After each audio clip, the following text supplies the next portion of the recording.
مساء الفن والهندسة على كل متابعين قناة النهار. أهلا بيكم في حلقة جديدة من برنامج المعمارجي. كل سنة وأنتم طيبين بمناسبة اقترابنا من دخول سنة جديدة سنة 2026، واللي تقدر تعتبرها فرصة جديدة لكل واحد فينا يبدأ صفحة جديدة، يحقق أحلامه ويعيش لحظات مليانة فرحة وحماس. احنا دلوقتي لسه مكملين معاكم رحلتنا من قلب مدينة نيويورك اللي بتتجهز عشان تكون مسرح لاضخم احتفالات راس السنه في العالم، وعشان كده قررنا اننا نستغل ده وهنعرض معاكم النهارده اكتر حاجتين مميزين اتعملوا في راس السنه.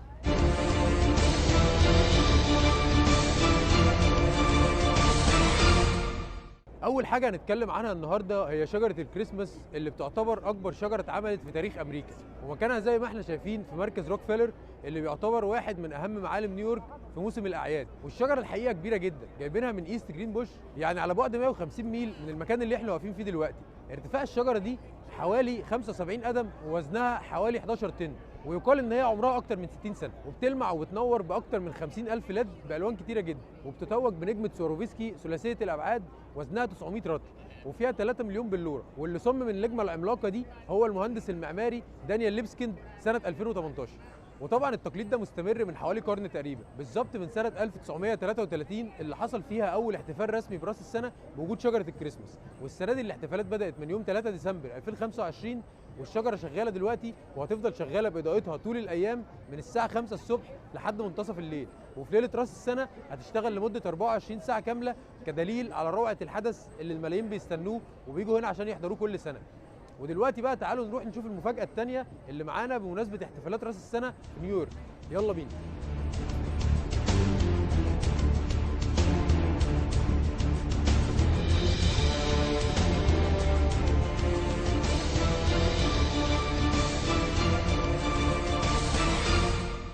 احنا دلوقتي اتنقلنا من مركز روكفيلر لاشهر ميادين نيويورك والعالم كله، ميدان الانوار والشاشات، التايمز سكوير. وطالما بنتكلم عن مظاهر الاحتفالات بيوم راس السنه مستحيل ما نعديش على التايمز سكوير، المكان اللي حول لحظه العد التنازلي لظاهره عالميه بيستناها ملايين الناس كل سنه. وزي ما احنا شايفين دلوقتي مفاجاتنا الثانيه هي الكره الصغيره اللي هناك دي اللي هي اسمها الايف بول، ودي بتعتبر ايقونه بصريه لليله 31 ديسمبر. السنه دي بقى جايه بتصميم مختلف تماما عن اي سنه فاتت. فكره كره 2026 مش بس عباره عن جسم بيلمع في السماء، هي معموله اكنها قطعه فنيه كامله متغطيه ب 5280 بلوره، كل واحده فيهم معموله بدقه كبيره جدا. والسنه دي بقى اطلقوا عليها بول اوف كونستليشن او حفل الكوكبه، لانها اكبر واجمل من اي تصميم فات. ولاول مره من 118 سنه ووترفورد اتغير شكل البلورات نفسها، فبدل التريانجلز اللي اتعودنا عليها استخدموا اقراص كريستال دائريه بثلاث احجام مختلفه، كل واحد منهم عليه نقش معقد معمول بمنتهى الدقه، والنتيجه سطح بيجمع الاضواء وبيلمع من كل زاويه كانه نجم حقيقي. والكره نفسها قطرها 11.5 قدم ووزنها 12350 رطل، وبتحتوي على ضعف كميه الكريستال اللي كانت موجوده في النسخ القديمه. وطبعا كالعاده هتنزل من ارتفاع 139 قدم فوق المبنى الرئيسي في تايمز سكوير وسط الالوان الزاهيه وبريق يخليك تحس ان اللحظه دي معموله مخصوص عشان تبقى بدايه جديده. والكره دلوقتي بتطلع كل يوم لفوق بشكل بطيء جدا لحد ما توصل للقمه 31 عشان العالم كله يشوف لحظه سقوطها من فوق ويبدا معاها سنه جديده. ومن هنا من تايمز سكوير نيويورك نكون حاولنا نوريكم اجمل شكلين من احتفالات راس السنه الجديده مع الكلام عن تفاصيل تصميمهم. فاصل صغير ونرجع لكم مره ثانيه، استنونا.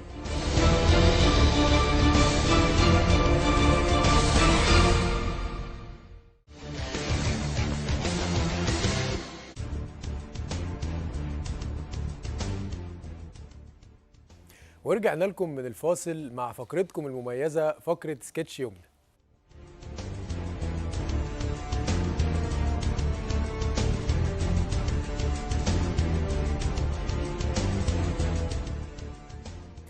معانا ومنورانا ضيفتنا الدايمه المهندسه المعماريه يمنى الغنيمي، اللي هتكمل الرحله اللي بدأناها مع بعض من المره اللي فاتت، وهي فن استغلال المساحات في البيت بطريقه عمليه.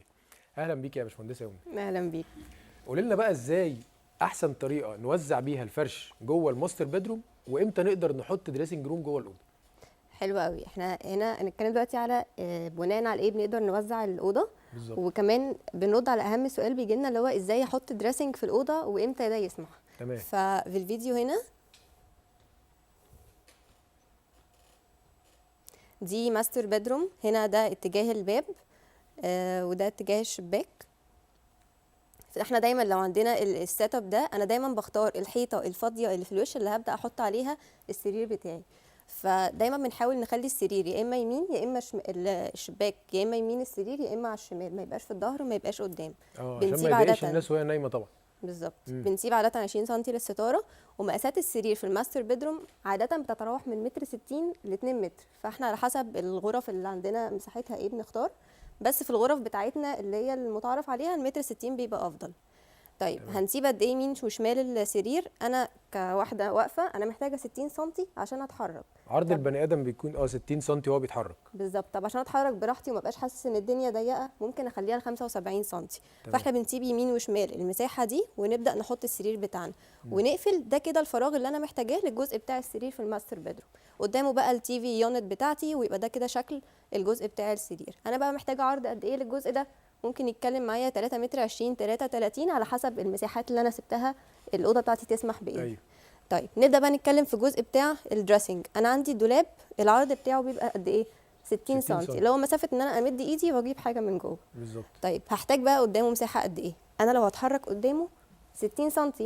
طب لو انا عايزه افتح الدولاب، عارف انت الخطوه اللي بتاخدها لورا دي علشان أيوه. تشوف هتلبس ايه النهارده. أيوه. فممكن نوصلها المتر، فيبقى براحتنا كده ايه المساحه بتاعتنا تكفي ان الواحد يمشي براحته ويغير هدومه كمان. اعرف اتحرك واطلع الهدوم من الدولاب والبس وكده.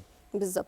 فاحنا لو هنسيب المساحه دي كده، فانا لو قفلت على كده الدولاب بتاعي بالدريسنج، فانا المساحه عندي قول هسيب مثلا الفاصل الحيطه اللي في النص دي، قول هسيبها بالتشطيبات يمين وشمال، قول هنزود 20 سم على المساحات اللي احنا قلناها، ممكن توصل معايا ل 5 متر. تمام. فانا لو عندي الاوضه بتكلم ان انا عندي سايد بيوصل ل 5 متر معايا، انا اقدر اقول انا خلاص انا فعلا اقدر اعمل دريسنج في الاوضه دي.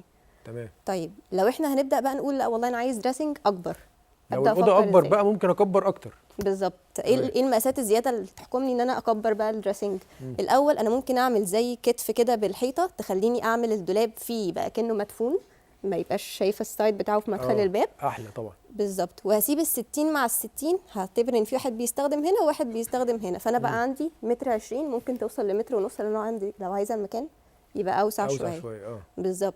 طيب وكمان اقدر احط بقى ساعتها فيها الدريسر بتاعي وخلاص، يبقى كده ده السيت اب بتاع الماستر بيدروم بالدريسنج. المساحه الجديده بقى اللي احنا حاطينها دي بقت قد ايه؟ وصلت 2 متر 40.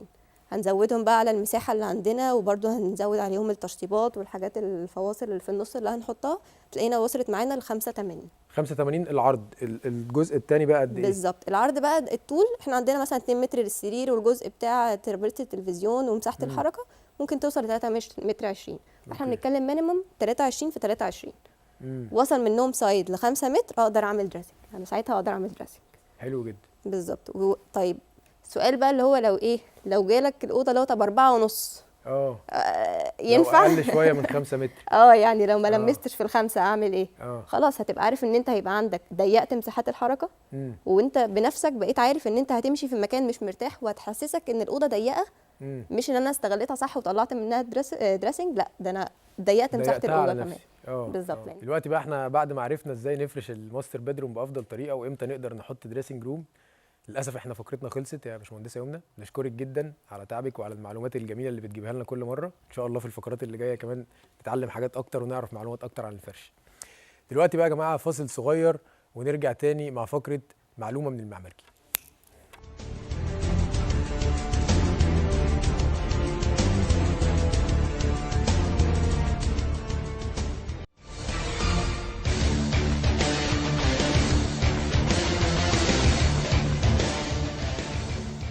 ورجعنا لكم بعد الفاصل، ودلوقتي هنبدأ فقرتنا الثانية معلومة جديدة من المعماري.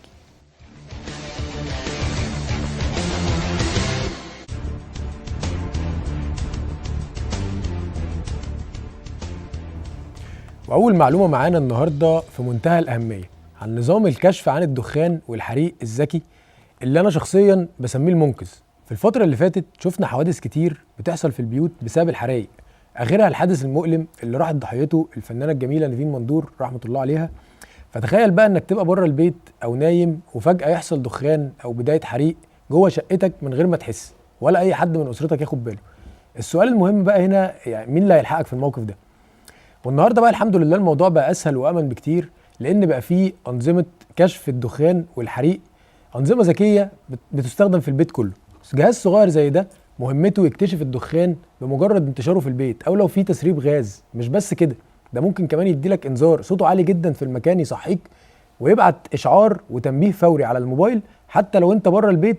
وممكن كمان ياخد اكشن اوتوماتيك من نفسه ويقفل المحبس او يفتح الشبابيك او يشغل الشفاطات عشان التهويه. وطبعا السؤال المهم بقى دلوقتي، الكلام ده بيتركب ازاي وتفاصيله ايه يا معمرجي؟ تعالوا بقى نتكلم فيه اكتر. معانا النهارده ضيفي اللي منورني استاذ عبد الله ابو الخير، مدير تطوير شركه ال في. اهلا وسهلا بيك يا بهاء. ازيك يا باشمهندس؟ الحمد لله بخير، انت ايه الاخبار؟ الحمد لله، نورتنا. انت اللي منور دايما الشاشات يا حبيبي باشمهندس. احكي لنا بقى اكتر عن السنسورز وانظمه الامان جوه البيت. طيب حلو. في البدايه يا باشمهندس، احنا عندنا اكتر من سيناريو او اكتر من نظام بيقدر يكتشف الايه الحريق. اولا انت عندك زي ما ذكرت السنسور اللي معاك، ده سنسور سموك. ده سنسور سموك يقدر يكشف الدخان لو في دخان بسبب مثلا اكله مش عارف ايه، حاجه حريقه يعني لما توصل ان الموضوع يبقى فيه نار او كده، بقى فيه حريقه او بقى فيه سموك، ده يقدر يديتكت. وزي ما انت تفضلت وقلت برضو ان تقدر ان السنسور يقدر ياخد اكشن معاك، ان هو يفتح شباك، يعمل سرينه، يبعت لك نوتيفيكيشن على الموبايل ان في حريقه بتحصل. ممكن يطلب النجده كمان من على الموبايل ابلكيشن بتاعك دايركت اصلا كل الكلام ده. ودي طبعا حاجه مهمه جدا، لان اصلا الحريق الناس غالبا في الحرايق بتموت من الاختناق مش من دي يعني دي نقطه كويسه انا عايز اوضحها برضو. بالنسبه للحته بتاعه الغاز. تسريب الغاز يا باشمهندس، لو حصل في بيت انت ما بتشمش ريحته، انت بيحصل لك تسمم. وده بالفعل حصل مع حد صديقي ليا من فتره. كان هو لسه عريس وكده، ففي شويه تجهيزات في البيت وكده. بعد تقريبا اسبوع يا هندسه جاله تسمم هو ومراته. ولولا ان هو كان قاري عن الموضوع من فتره، هو اللي شخص نفسه وطلع جري على المستشفى قال لهم يا جماعه انا عندي تسمم غاز. هو ما كانش لا شم ريحه ولا اي حاجه، فضل ان هو يحصل مشاكل في بطنه هو ومراته وكده. فهو اللي شخص نفسه بان كل ده من غير ما يشم ريحه الغاز. ما فيش اي ريحه غاز موجوده في البيت. فدي من الحاجات اللي احنا بننصح بيها دايما عندنا في شركه ال في. يعني منتج بسيط جدا بتاع HDL سنسور بيركب في المطبخ او في الاماكن اللي فيها غاز، يقدر يديك نوتيفيكيشن او يعني اشعارات، يفتح شباك لو لا قدر الله حصل ديتكشن، يعمل لك سرينه فيه. هو ده فيه بيلت ان برضه سرينه. النقطة الثانية برضو في الحتة بتاعت الأمان، أنت كنت سألتني عنها قبل كده، التسريب المية. مهم جدا الموضوع ده. يعني ده برضو سنسور اتحط في أي حمام أو أي مطبخ، لا قدر الله حصل. أنت عارف طبعا السيناريوز دي ما بتخلاش من البيوت المصرية.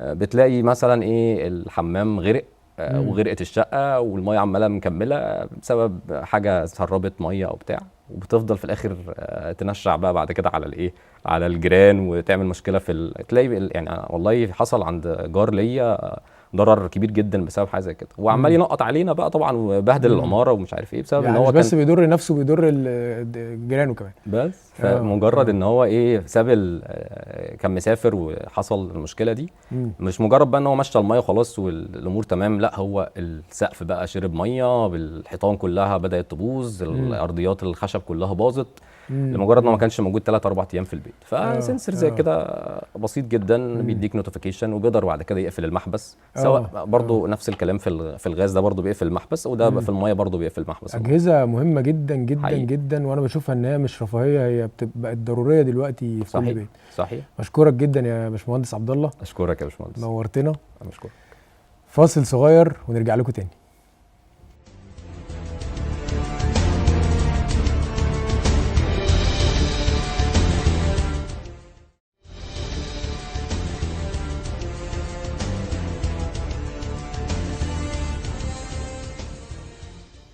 ورجعنا لكم مرة تانية من الفاصل، ودلوقتي وصلنا لفقرتنا الأخيرة 2 شاي.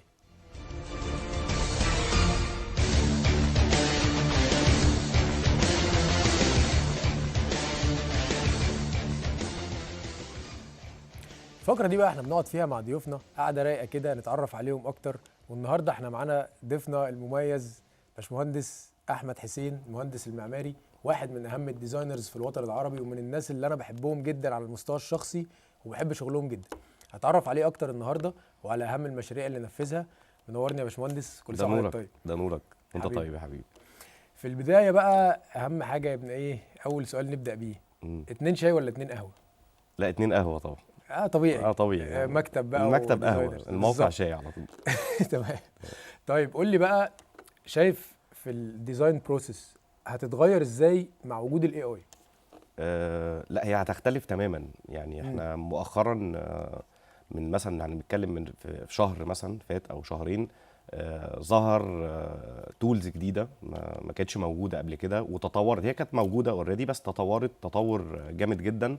انا شايف يعني السنين الجايه او ابتداء من السنه الجايه الديزاين بروسيس هتختلف تماما.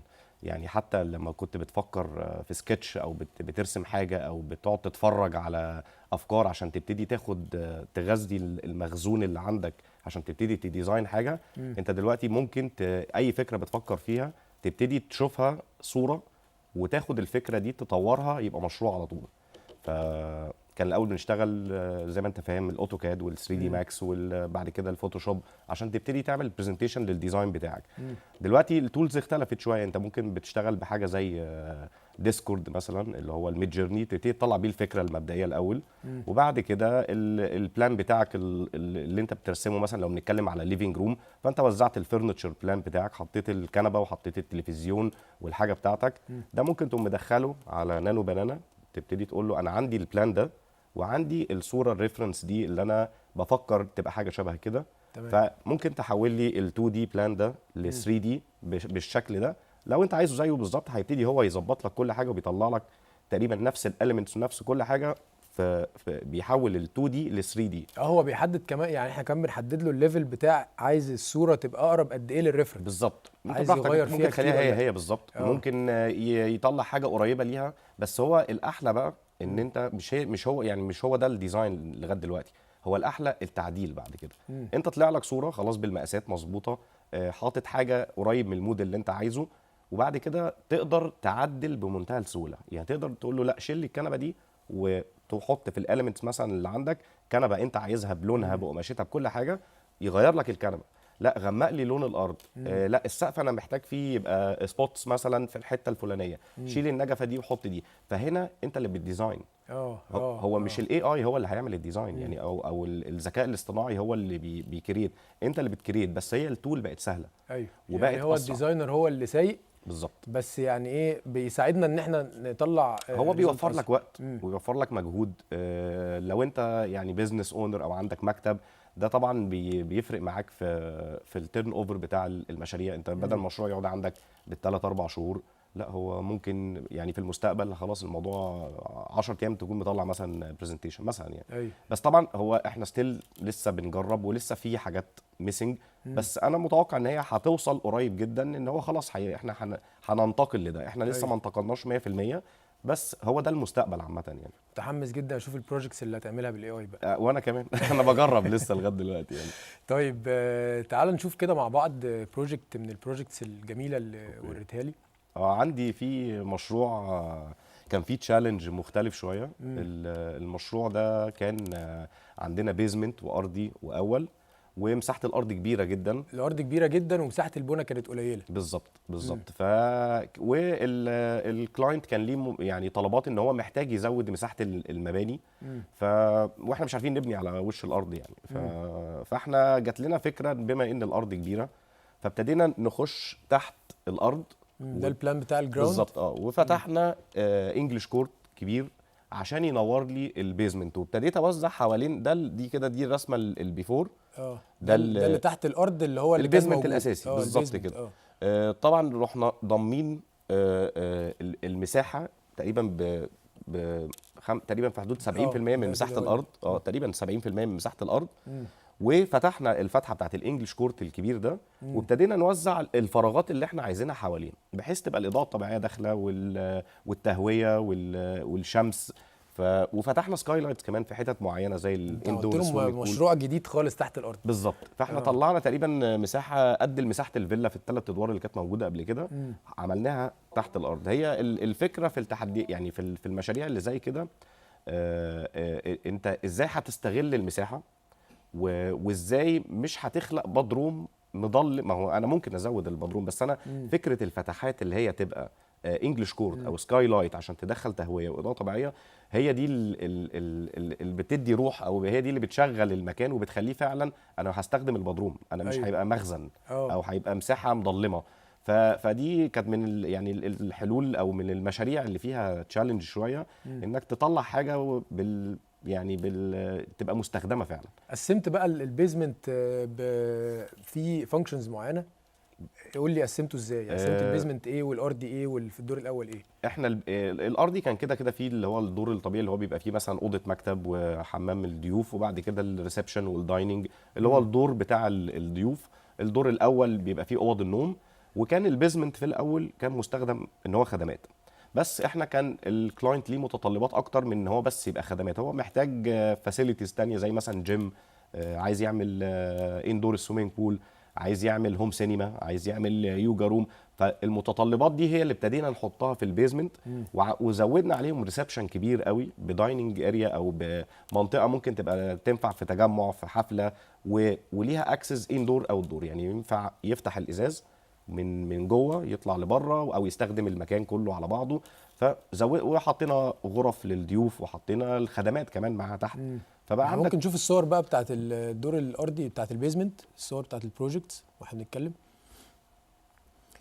تمام. وبعدين والدور الاول بقى فيه البيدرومز بالظبط. هو كده كان فيه البيدرومز طبعا، بس يعني احنا عدنا ترتيب الحوائط تاني وتوزيع الفرنتشر بناء على طلبات العميل. وده كده شكل ده شكل الانجليش كورت اللي احنا فتحناه. ده يعتبر ما كانش موجود، يعني دي حاجه ما كانتش موجوده في البيت. وانت عارف دايما انت البيوت بتجيلك شغل الانتيريور عامه، الحته المعماريه فيه قليله هنا في مصر، لان اللي يعني دايما بيبقى فيه مطورين عقاريين بيبنوا، بيبقى فيه نموذج معين انت بتخش تشتغل جواه، وبيبقى صعب او تقريبا شبه مستحيل انك تعدل في واجهات او تعدل في اركتكتشر او كده. فطبعا لما بيجي لنا مشاريع زي كده الواحد بيبقى يعني بيستمتع وهو شغال فيها. ده كده الليفنج روم اللي هو تحت بالظبط، ده الانجليش كورت، وده الكوريدور اللي حوالين الانجليش كورت اللي موصل الاضاءه للفراغات كلها. يعني طبعا احنا هنا الستايل معمول بناء على الطلبات بتاعه العميل. كل طبعا واحد بيبقى ليه انت فاهم المود بتاعه والستايل بتاعه. بس احنا برضو طبعا بما ان البيت كبير قوي فانت صعب تمس يعني، او مش صعب يعني انت معاك حريه انك تعمل كذا ستايل في البيت. يعني ممكن يبقى البيزمنت مثلا بستايل، وممكن يبقى الدور الارضي ممكن يبقى سنه مثلا نيو كلاسيك لان هو ده الدور بتاع الضيوف والاستقبال. ممكن اوض النوم تبقى كل اوضه بستايل حسب بقى في اطفال ما فيش يعني. فالمساحات الكبيره دي بتديك فرصه برضو انك ممكن تنوع في الستايلز عامه يعني. دي غرفه اليوجا، دي اليوجا روم، دي برضو بص على الانجليش كورت اللي هو منور اللي داخل له تهويه.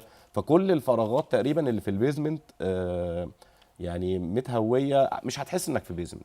يعني هي دي اللي كانت حلاوه المشروع. ده مثلا الاندور سويمنج بول هتلاقيه منور من هتلاقي فيه احنا عاملين سكاي لايت على الشمال وفي زرع تحتيها، فمديك احساس برضو الخضره مع الميه. وفي نفس الوقت برضو هتلاقي فيه سكاي لايت فوق الاندور سويمنج بول نفسه بشلال ميه نازل. تحفه. كل ده مكان مش موجود. فطبعا دي من المشاريع اللي انا يعني فعلا استمتعت وانا شغال فيها، لان فيها تحديات وفيها عارف افكار جديده وانت عايز تخلق حاجه جديده. أيوة. على عكس لما يبقى معاك بروتوتايب معين انت داخل بتشتغل جواه ما تقدرش تعدل حاجه.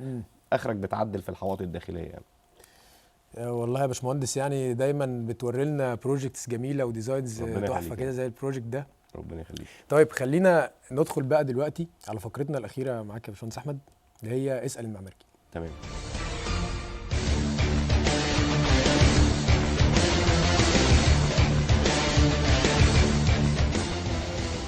طبعا احنا كنا نزلنا ستوري على صفحه البرنامج ان حضرتك معانا النهارده، وجالنا اسئله كتير، فهنحاول ناخد جزء منها كده. فيلا بينا نسال اسئله اسال المعماري.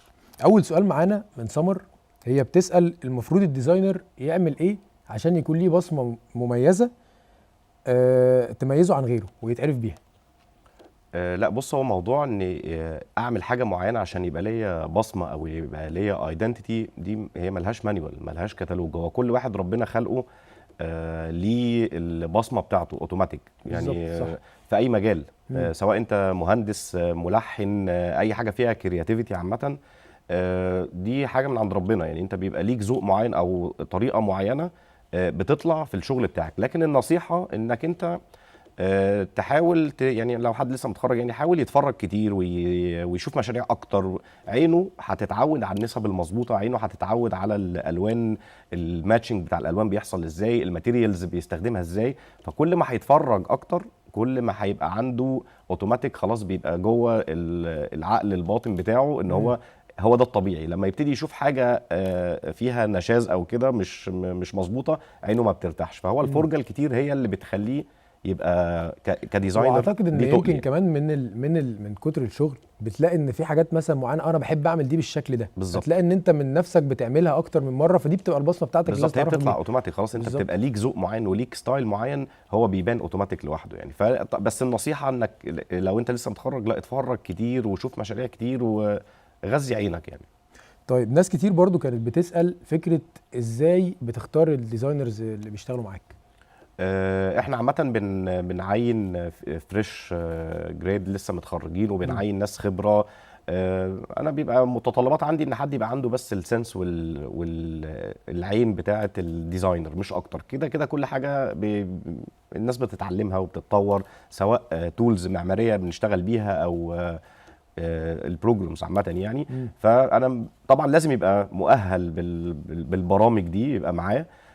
بس الاهم من ده ان هو يبقى عنده السنس. فانا بتفرج على الديزاينز اللي هو عاملها او فكره عامه، واول ما بيشتغل معايا خلاص بيبتدي بقى يعني بيتعلم بقى خلاص، بنعلم بعض. انا بتعلم منه وهو بيعلمني لو هو فعلا كرييتيف. لا يعني ببقى محتاج حد بس عنده باشن للشغلانه مش اكتر يعني. تمام.